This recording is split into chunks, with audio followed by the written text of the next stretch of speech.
For so many people in India, a government job is like the golden ticket. You get respect, stability, power, the whole package. But what's the reality once you're on the inside? Today, we're going to peel back that curtain and take a hard look at the ugly truth behind one of the country's most desired career paths. So take a look at this. You might think it's a scene from some action movie, but nope, this is real. The man you see literally running and scrambling onto this moving car is Govt Singh Bedi. He's a senior IAS officer, part of India's elite administrative service, and that car he's jumping on, it belongs to a chief minister. This is a top-tier public servant in a very real and very, very public moment. And it just makes you wonder, right? Is this really what that power we always hear about looks like? See, what happens after you land that dream job? Well, that's often a completely different story from the one we're all told. All right, so let's tackle the first big myth head-on. The idea that once you get a government job, your life is set. A nice, stable, predictable career path. But the reality? It's often what I'd call the promotion paradox. I want you to meet Dr. Santosh Ashish. She was due for a promotion, but it didn't just get delayed by a year or two. Her promotion got stuck for 14 years. And get this, it had nothing to do with her performance. The official reason? The committee that was supposed to approve her promotion, they just never held the meeting. Seriously. And this is where you see this huge divide in how careers grow. In the private sector, if you deliver results, you can climb the ladder pretty fast. But in the government sector, the system often rewards you for just waiting. There's even a rule for it. It's called the Modified Assured Career Progression Scheme. It basically gives you a pay upgrade for waiting long enough, which tells you everything you need to know about how many people go for decades without a real promotion. Just look at this timeline of Dr. Ashish's agonizing wait. Imagine your career just frozen. Not because you're bad at your job, but because of pure bureaucratic inertia.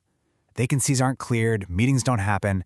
It actually took a court stepping in after 14 long years just to get her case looked at.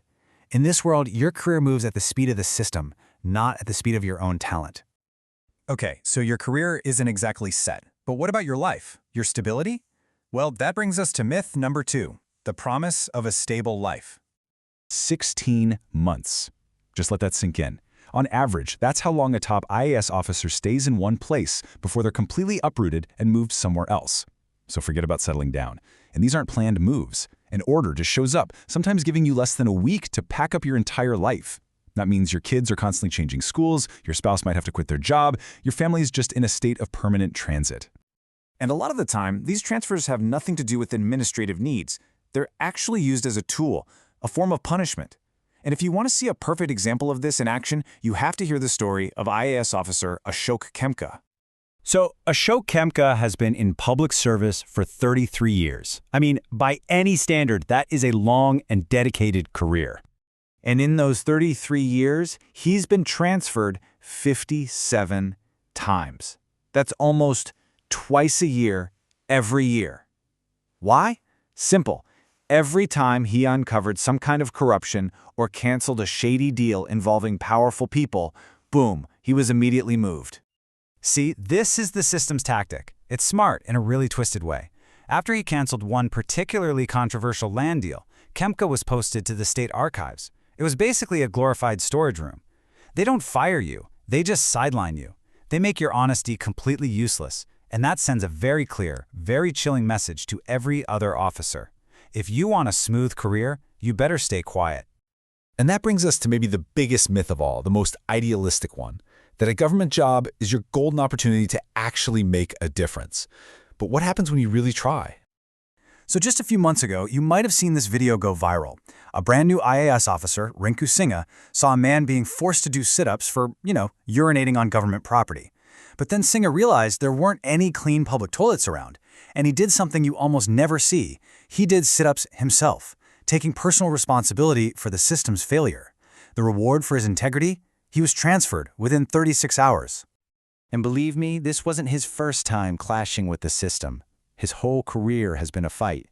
Before this, as a welfare officer, he exposed a massive scam and was shot 7 times in an assassination attempt.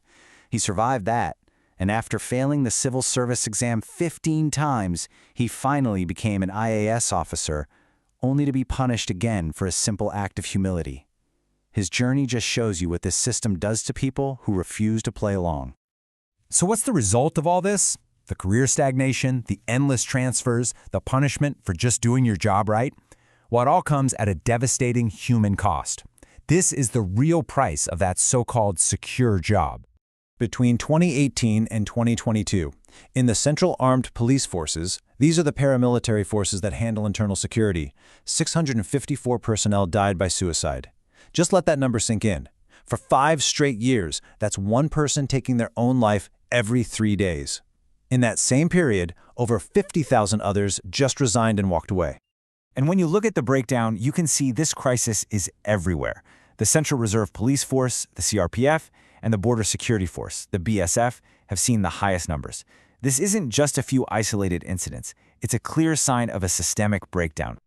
Now, when the government actually investigated why this was happening, they found the root causes weren't personal issues. A staggering 75% of the distress was linked directly to working conditions. We're talking 16-hour days, and service-related problems like canceled leave and, you guessed it, delayed promotions. The job itself is creating the conditions for burnout and total despair.